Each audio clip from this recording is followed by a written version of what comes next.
estamos con Juan Luis Cámenes. Juan Luis es un asesor experto en temas hídricos, un iqueño de toda la vida. Con él hemos trabajado mucho los temas del agua para la agricultura. Y quería preguntarle a Juan Luis en esta oportunidad, ¿qué piensas de la institucionalidad relativa al agua para el agro? Me refiero a la ANA, ¿no? Las autoridades locales del agua, la AAA, las juntas de usuarios. En general, ¿cómo ves tú la institucionalidad del agua en el agro iqueño? Las juntas deberían ser referentes técnicos que faciliten mucho el conocimiento del acuífero. O sea, aún tenemos todavía temas por resolver, como lo que pedía Tajal, que era los mecanismos de recarga del acuífero, que todavía no se conocen. Cuáles son las reservas exactas o reales del acuífero. Hay mucha diferencia de criterios y de números sobre el tema. Y últimamente el doctor Fernández, que vino a ICA en agosto del 2019, planteaba que hay todavía cifras que bailan y todavía no se ha cerrado la brecha de lo que es el balance hídrico.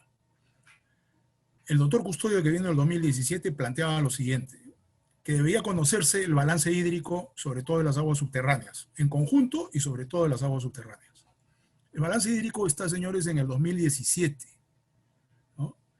El 2019, la Junta del Valle de Ica, de agua subterránea, infiltró, recargó el acuífero con 26, casi 27 millones de metros cúbicos, que no es poca cantidad. ¿Cuál es el impacto de eso en el balance hídrico? La respuesta es: no lo sabemos. Eso me lo dijo el gerente técnico de la Junta. No lo sabemos. Tenemos el balance hídrico al año 2017. El anterior balance fue el de 2014 y el anterior fue del 2009. Si no tenemos nosotros clara la idea, la situación de lo que es el recurso hídrico, no podremos hacer frente a los desafíos y no podemos saber cuándo va a terminar, por ejemplo, la veda impuesta por la ANA. No se trata de quitar una veda irracionalmente. Hay razones para ponerla. Pero por lo menos deberíamos saber hoy, al mes de septiembre del 2020, cuál es el balance hídrico, cuáles son las entradas y salidas, cuál es el almacenamiento del acuífero, para poder hacer frente a las tendencias y cuándo puede terminarse con esa veda. Eso no se sabe. Por lo tanto, las juntas deberían ser un referente técnico para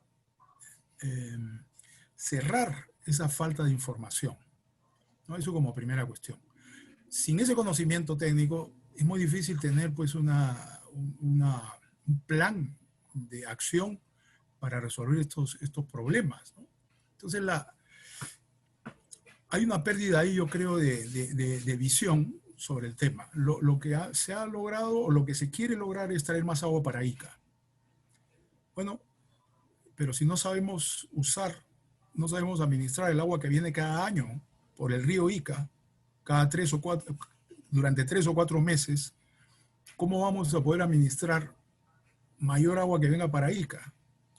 Si yo fuera de la Autoridad Nacional de la ANA, seguiría, si hubiera más agua para Ica, seguiría con la veda ¿cómo se llama? De pozos, con la no perforación de pozos. Porque como ya hay más agua superficial, usen el agua superficial y dejen tranquila el agua subterránea. Eso es lo que yo haría. Bueno, entonces hay que tener información para poder resolver los problemas hídricos de Ica. Estamos también con Benjamín Silloris. Benjamín es mi hijo, pero es un empresario agroexportador que domina el tema puesto de la producción de frutas de exportación, pero se ha involucrado siempre, ¿no?, en la problemática del agua y de la gestión del recurso en Ica y en todo el Perú, en realidad. Entonces, dado la situación de precariedad de la autoridad, de la institucionalidad en el agua, Benjamín siempre ha sido muy crítico de la permisividad de esta autoridad respecto de los pozos ilegales.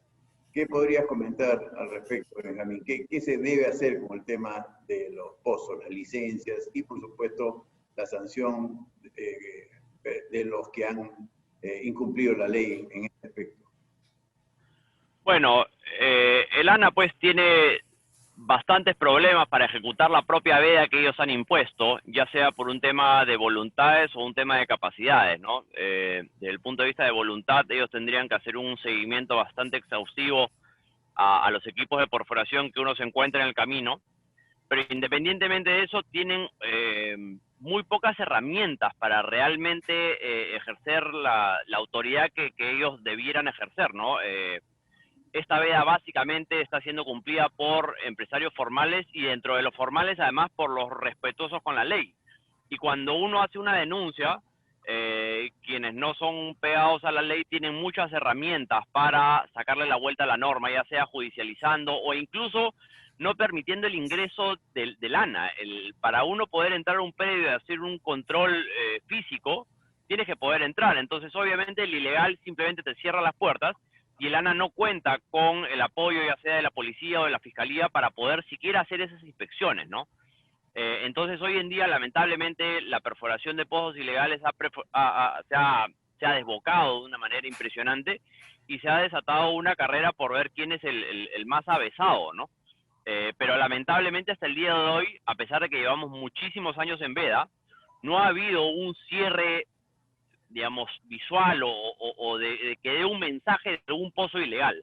Las denuncias son judicializadas, toma el tiempo del mundo, si es que llegan a las denuncias, como les digo, porque en muchos casos simplemente se les bloquea el ingreso o ya las técnicas de perforación han evolucionado al punto que las hacen, digamos, de manera no visible, ¿no? Entierran los equipos de perforación y no hay nada visible, pero a pesar de que uno pueda enviar fotografías desde los linderos, etcétera, muchas veces no se logra ejercer la autoridad necesaria para poder cerrar estos pozos, ¿no? Entonces, eso ha desencadenado un problema enorme y hoy en día los más avesados siguen perforando, muchas veces para simplemente hacer negocio inmobiliario, ¿no? De vender terrenos con agua y al diablo con la ley, ¿no? Entonces, los más perjudicados terminan siendo los que somos legales y los que estamos dispuestos a cumplir con la norma. Entonces, definitivamente se tiene que revisar esa norma. En algunos casos a los formales nos da miedo hasta presionar al ANA porque también se pasan al otro extremo, ¿no? En el caso del reemplazo de pozos, puedes meterte en un problema serio. Los pozos ya muchos son muy antiguos.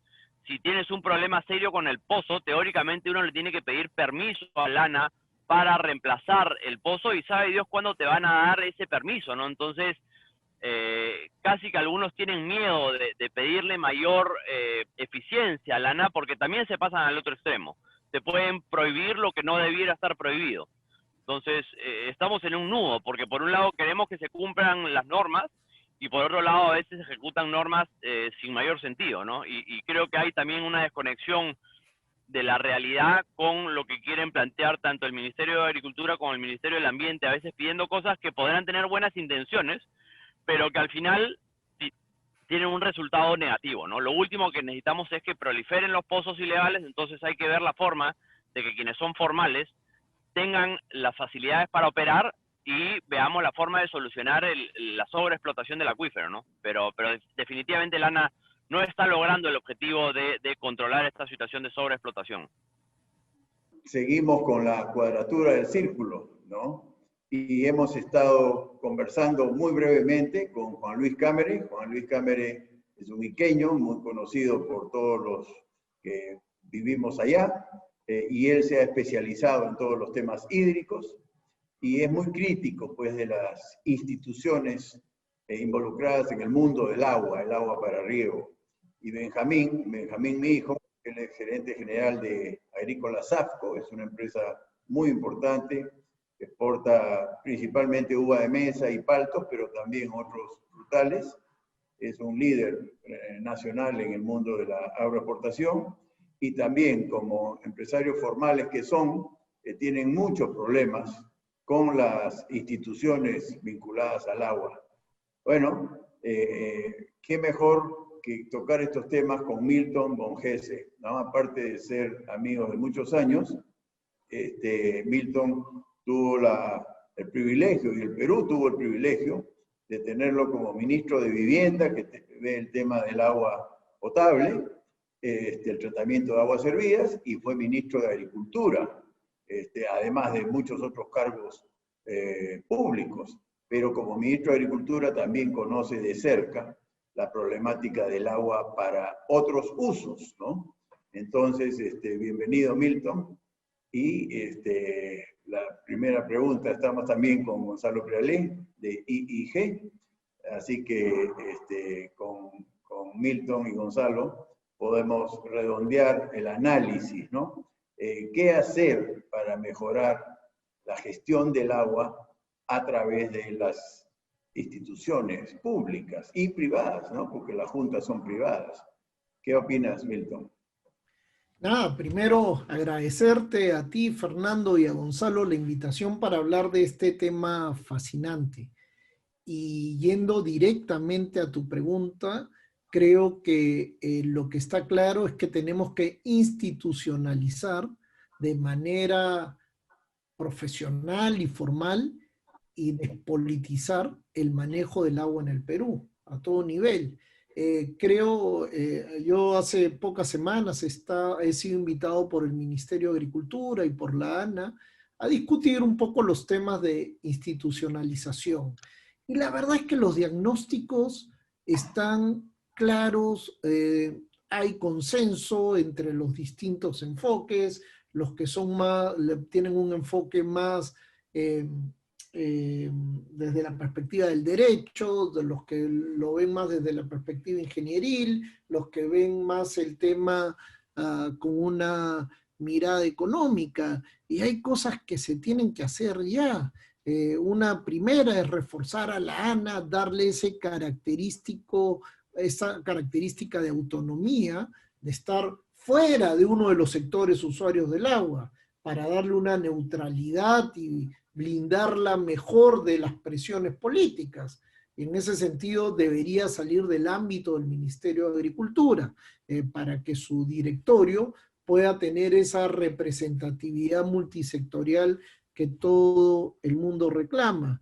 En segundo lugar, la ANA debería, si bien ya no hay que escribir más normas porque están escritas, pero debería implementar de manera global el enfoque de manejo de cuenca, que es lo que se hace en los principales países del mundo. La cuenca tiene que ser la unidad de gestión del agua y sobre la base de eso hay que pues, establecer los consejos de cuenca y también las AAAs deberían tener ese manejo sujeto a esa mirada territorial del manejo del agua. En tercer lugar, debería reforzarse técnicamente. No vale que en la ANA no esté integrada por gente principalmente técnica. Los procesos de selección del personal deberían estar al margen de las presiones políticas, sino que debe ser gente de muy primer nivel, porque tiene que administrar la distribución de un recurso fundamental para los sistemas productivos de muchos sectores, entre ellos la agricultura y el agua poblacional. Y con todas esas medidas creo que podríamos tener un ANA mucho mejor, mucho más despolitizada, ¿no? Hace un rato hablábamos del tema de Ica, de los pozos subterráneos, y son ellos absolutamente conscientes del tema, pero ¿quién le pone el cascabel al gato? ¿Quién en un escenario preelectoral entra como autoridad a cerrar pozos ilegales? Entonces, a veces la autoridad prefiere que el problema lo haga la siguiente autoridad. Y eso es complicado, ¿no? Gonzalo, ¿alguna intervención de tu parte? Claro, bueno, aquí lo que se nota marcadamente es la informalidad, pues que ahora nadie duda que es lo que marca el país. Somos un país informal, con una pequeña fracción de la economía formal que ha venido sirviendo para postergar esta necesidad que tenemos de enfrentar la realidad.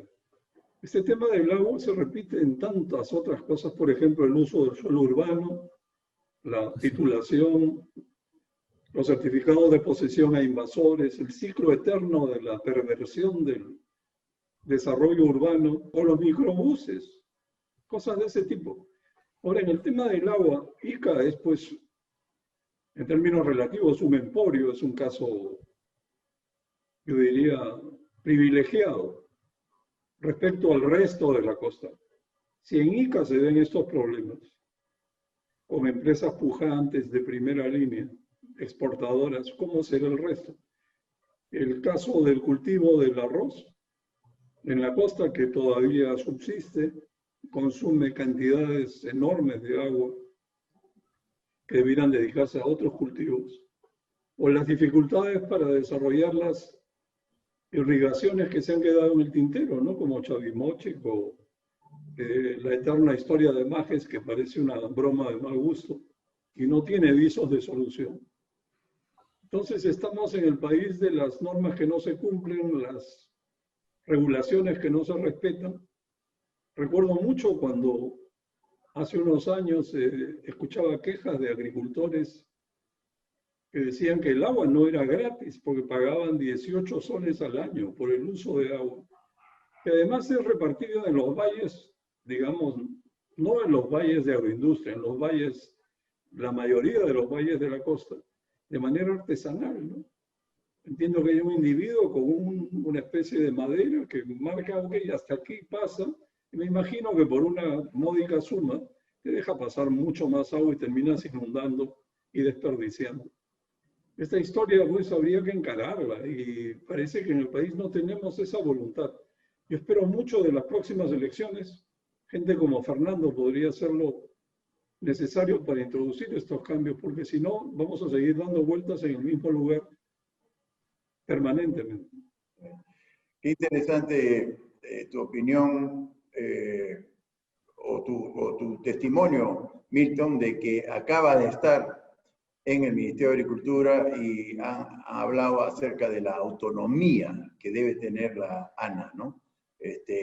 Y yo voy un poco más allá, ¿no? Es una autonomía de los ministerios en general, ¿no? Ni siquiera PCM. A mí me gusta más, por los resultados, la autonomía absoluta, tipo BCR, ¿no? Yo sí creo que la Autoridad Nacional del Agua tendría que ser un clon, institucionalmente hablando, de un BCR. O sea, se elige de una manera diferente y se le da el profesionalismo, la continuidad y la meritocracia absolutamente autónomo de los cambios, incluso presidenciales, ¿no es cierto? Tipo BCR. Eso es una cosa importante. Y finalmente yo quería preguntarte, Milton, el tema del agua domiciliaria, ¿no?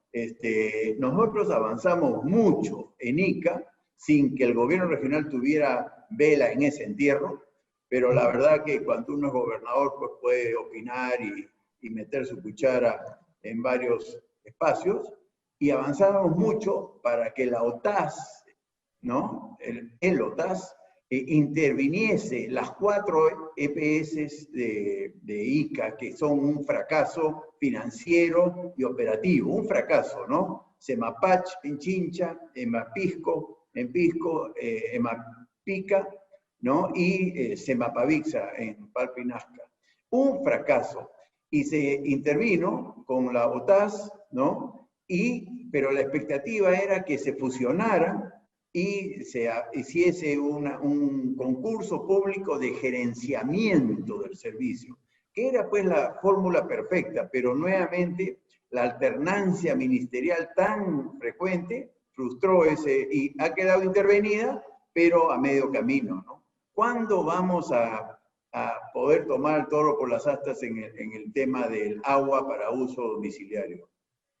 Mira, efectivamente, Fernando, a veces es frustrante ver cómo se desvirtúan políticas en función a intereses de corto plazo.